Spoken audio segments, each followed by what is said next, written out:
जहां दोस्तों कहीं नहीं जा रहे नीतीश, कहकर बुरा फंसे सम्राट।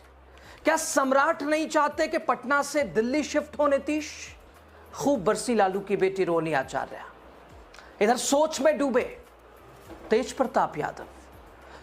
दोस्तों नीतीश कुमार को बिहार के मुख्यमंत्री पद से छुट्टी दिलवाकर बीजेपी ने अपने लिए आफत मोल ले ली है। एक तरह से बीजेपी के अंदर इस वक्त ऐसी स्थिति बनी है जिसकी उम्मीद शायद इस फैसले को करवाने से पहले खुद शाह साहब ने भी नहीं सोची होगी।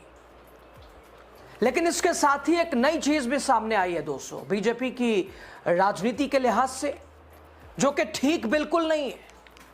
कहा जा रहा है बीजेपी के अंदर असंतोष की भावनाएं बढ़ रही हैं और बीजेपी के सहयोगी भी अब मैदान में है। भाई रिप्लेसमेंट होगा तो होगा कौन और किस आधार पर होगा? दोस्तों वैसे तो बिहार विधानसभा चुनाव के नतीजों के बाद जिस तरह से भारतीय जनता पार्टी को सीटें मिली थीं और चुनाव से पहले बीजेपी का जो स्टैंड था, लगातार बिहार को लेकर जो सपना था, उससे तो यह माना जा रहा था कि जल्द से जल्द बिहार में खेल तो होगा, नेतृत्व परिवर्तन तो होने वाला है। लेकिन दोस्तों ये परिवर्तन इतना बड़ा और इतनी जल्दी होगा, इसका अंदाजा किसी को नहीं था। अब नीतीश दिल्ली जा रहे हैं, खुद उनका ऐलान। लेकिन फिर सम्राट चौधरी क्यों कह रहे हैं कहीं नहीं जा रहे नीतीश? तो आखिर क्या सम्राट नहीं चाहते पटना से दिल्ली जाए नीतीश? और क्या यह कहकर खुद फंस गए सम्राट? आखिर सातवें आसमान पर उधर क्यों लालू की बेटी रोहिणी आचार्य का गुस्सा? सोच में क्यों डूबे तेज प्रताप? सब कुछ आपको बता रहे हैं बहुत जल्दी से। द राजनीति बिहार का विशेष सेगमेंट आप देख रहे हैं खबर विश्लेषण के साथ। मैं हूं आपके साथ यासूब रजा। दोस्तों बिहार की राजनीति में इन दिनों हलचल है, गहमा गहमी है, असमंजस है। एक तरफ मुख्यमंत्री नीतीश कुमार, जो कि कुछ दिन बाद सिर्फ आप नीतीश कुमार कह सकते हैं, जिनके नाम से चूंकि अगर मुख्यमंत्री का पर्यायवाची आप ढूंढिएगा तो नीतीश कुमार। लेकिन अब बहुत जल्दी आप ये कहना भूल जाएंगे, राज्यसभा के लिए नीतीश कुमार ने अपना नामांकन कर दिया है। तो दूसरी तरफ सत्ता के गलियारों में सवाल उठने लगे हैं। विपक्ष तो समझो हावी है, बार बार कह रहा है कि बीजेपी ने खेल किया, हाईजैक किया, जिस नाम पे जनादेश मिला उसे दरकिनार कर दिया। यही है बीजेपी का खेल, छोटे दलों पर हावी हो जाती है बीजेपी। और बहुत सारे प्रदेशों का उदाहरण है, इस बार टारगेट पे नीतीश कुमार।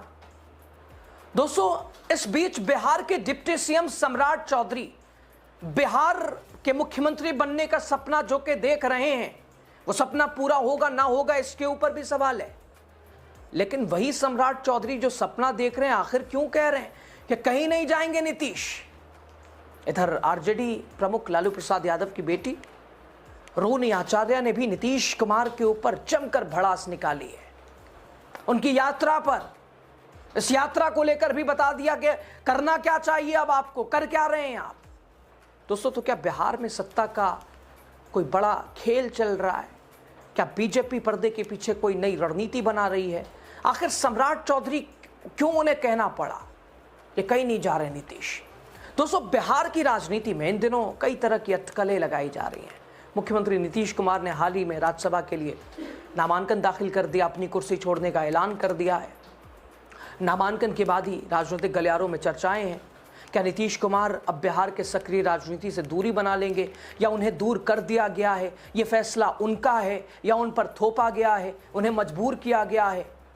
लेकिन दोस्तों इन तमाम चर्चाओं के बीच बिहार के उप मुख्यमंत्री सम्राट चौधरी सामने आए और उसी यात्रा में, जो यात्रा नीतीश कर रहे हैं अपने जाते जाते वक्त में, तो आप बताइए जब किसी की ढलान हो तो वो एक तरह से यात्रा पे क्यों निकलेगा? सड़कों पे वो तो वही निकलता है जिसकी लड़ाई आगे उसके लिए। अब नीतीश के लिए क्या ही है, फिर ये लड़ाई किसकी है?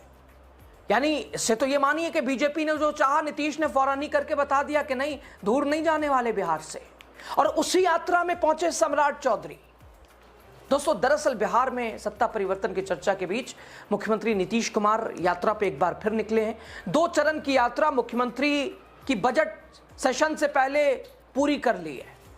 बजट सत्र के कारण मुख्यमंत्री की यात्रा टली थी। ऐसे में अब तीसरे चरण की यात्रा, जिसके तहत मुख्यमंत्री 5 दिनों की यात्रा में 10 जिलों की यात्रा करेंगे, जिसकी आज से शुरुआत हो गई है।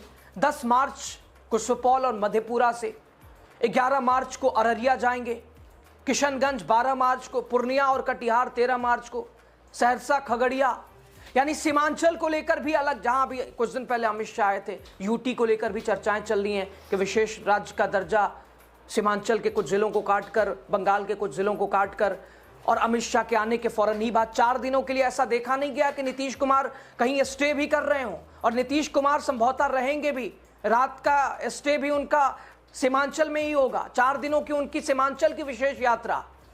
14 मार्च को बेगूसराय और शेखपुरा में समृद्धि यात्रा करेंगे, फिर पटना लौटेंगे नीतीश कुमार।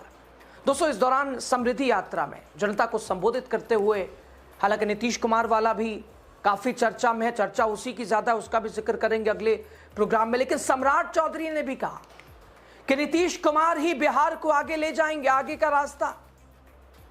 एनडीए पूरी तरह से नीतीश के ही नेतृत्व में काम करेगा। तो दोस्तों, आप बताइए, सम्राट चौधरी उप मुख्यमंत्री हैं, कह रहे हैं नीतीश कुमार कहीं नहीं जा रहे हैं, नीतीश कुमार बिहार के दिल में है, हम सब के दिल में है, उन्हीं के मार्गदर्शन में सरकार चलेगी।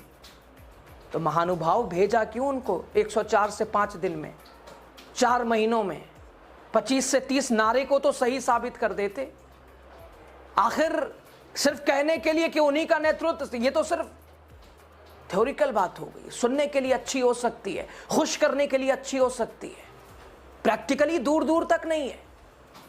इतनी सफाई की जरूरत क्या है भाई, उनके नेतृत्व का जिक्र करने की? भाई अब तो हटा ही दिया, अब चूंकि उनकी मौजूदगी में बीजेपी चढ़ी रहती थी, अब कह रही है कि हर फैसले में उनका होना जरूरी है। 20 साल और बीजेपी का जो मुख्यमंत्री अगर बनेगा भी तो आशीर्वाद इन्हीं का लेकर आएगा, तो हटा क्यों दिया जब सब कुछ इन्हीं की चलेगी? तो सवाल तो सीधा आपसे यही होना चाहिए, चलने देते, सब कुछ ठीक चल रहा था। तो दोस्तों, एक तरफ बीजेपी लगातार यह संदेश देने की कोशिश कर रही है कि सब कुछ बिल्कुल ठीक है, सामान्य है, लेकिन दूसरी तरफ पूरी तरह से सत्ता के अंदरूनी खींचतान की तस्वीरें, नजारे, विपक्ष के सवाल।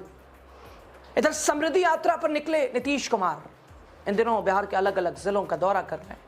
सरकार की तरफ से कहा जा रहा है कि यात्रा का मकसद विकास योजनाओं की समीक्षा करना है, जनता से संवाद करना है, लेकिन विपक्ष का आरोप है यात्रा विकास से ज्यादा राजनीतिक संदेश देने की कोशिश है। या तो नीतीश बीजेपी को संदेश दे रहे हैं या अपने बेटे के लिए माहौल बना रहे हैं।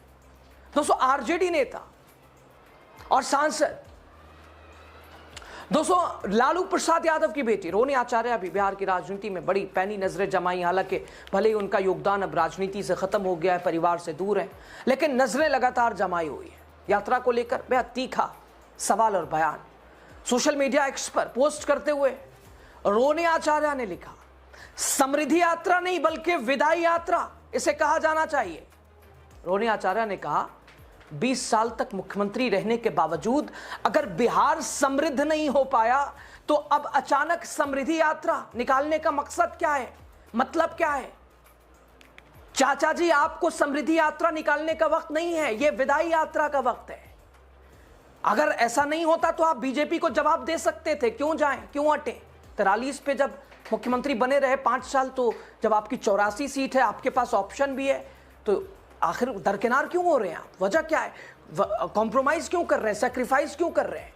रोनी आचार्य का बयान दोस्तों बिहार की राजनीति को और गरमा रहा है और बता रहा है कि भाई यात्रा विदाई या समृद्धि, और समृद्ध बिहार हुआ नहीं हुआ, मुख्यमंत्री तो समृद्धि यात्रा पे निकले हैं।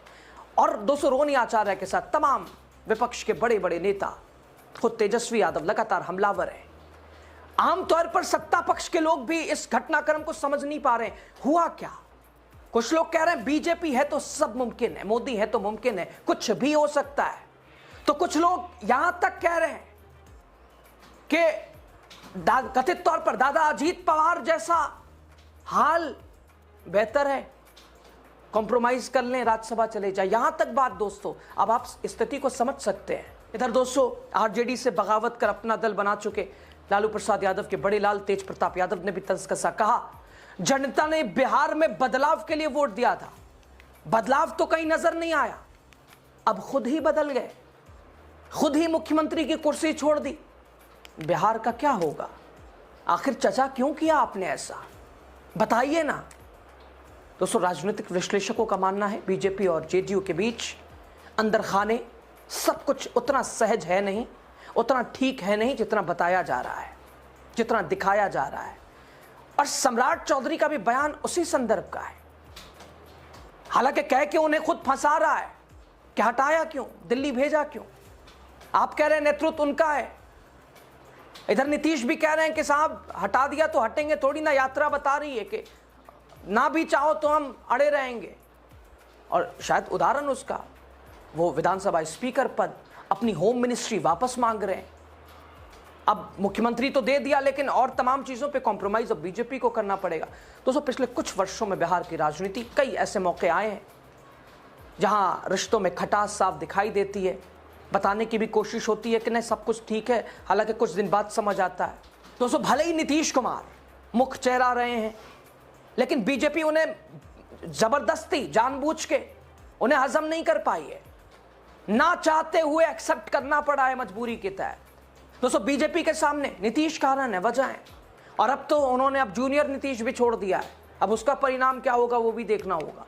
तो दोस्तों, कुल मिलाकर राजनीतिक हलकों में चर्चा है कि बीजेपी भविष्य में बिहार की राजनीति में अपना नेतृत्व स्थापित करना चाहती है। ऐसे में जब नीतीश कुमार राज्यसभा के लिए नामांकन भरते हैं, साथ ही समृद्धि यात्रा पे निकलते हैं, तो सवाल उठना स्वाभाविक है, क्या ये सिर्फ औपचारिक राजनीतिक प्रक्रियाएं हैं या फिर इसके पीछे कोई बड़ा राजनीतिक संदेश छुपा है। और दोस्तों, यही वजह है कि विपक्ष लगातार बीजेपी की रणनीति पर सवाल उठा रहा है। आरजेडी का कहना बिहार की जनता को भ्रम में रखा जा रहा है।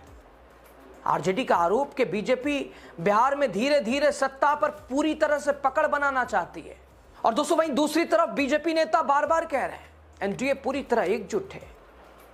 नीतीश कुमार को दिल्ली भेजा गया है, इसके पीछे भी लॉजिक है, बिहार का विकास। नीतीश कुमार हालांकि अस्वस्थ दिखाया खुद बीजेपी ने। दोस्तों, सम्राट चौधरी ने भी अपने बयान में यही बात दोहराई, बिहार में विकास का काम नीतीश कुमार के नेतृत्व में ही जारी रहेगा। लेकिन राजनीति में अक्सर बयान और वास्तविकता, रणनीति अलग होती है। बिहार की राजनीति में यह पहला मौका भी नहीं है जब सत्ता के समीकरण को लेकर इतना बड़ा सवाल हुआ है। अतीत में भी कई बार राजनीतिक गठबंधनों ने अचानक करवट बदली है। विशेषज्ञों का मानना है कि बिहार की राजनीति हमेशा से गठबंधन और समीकरणों की राजनीति के इर्द गिर्द रही है। और विशेष तौर पर राजनीति में तो कोई कभी दोस्त कोई दुश्मन नहीं होता, लेकिन बिहार में विशेष तौर पर जिसे दुश्मन आप या राजनीतिक दल मानते हैं वो कब दोस्त हो जाएं कोई भरोसा नहीं। और संभवतः बिहार में ये स्थिति पैदा हो रही है, जो आज तक दुश्मन है वो कल दोस्त हो सकते हैं, जो आज दोस्त हैं वो कल उनकी राहें अलग हो सकती हैं। खैर, अब इन तमाम चीज़ों पर, गतिविधियों पर, घटनाक्रमों पर आपकी राय महत्वपूर्ण हो जाती है। इसे आप कैसे देख रहे हैं, आपको क्या लग रहा है, आप अपने विचार भी प्रकट जरूर करें। बहुत शुक्रिया।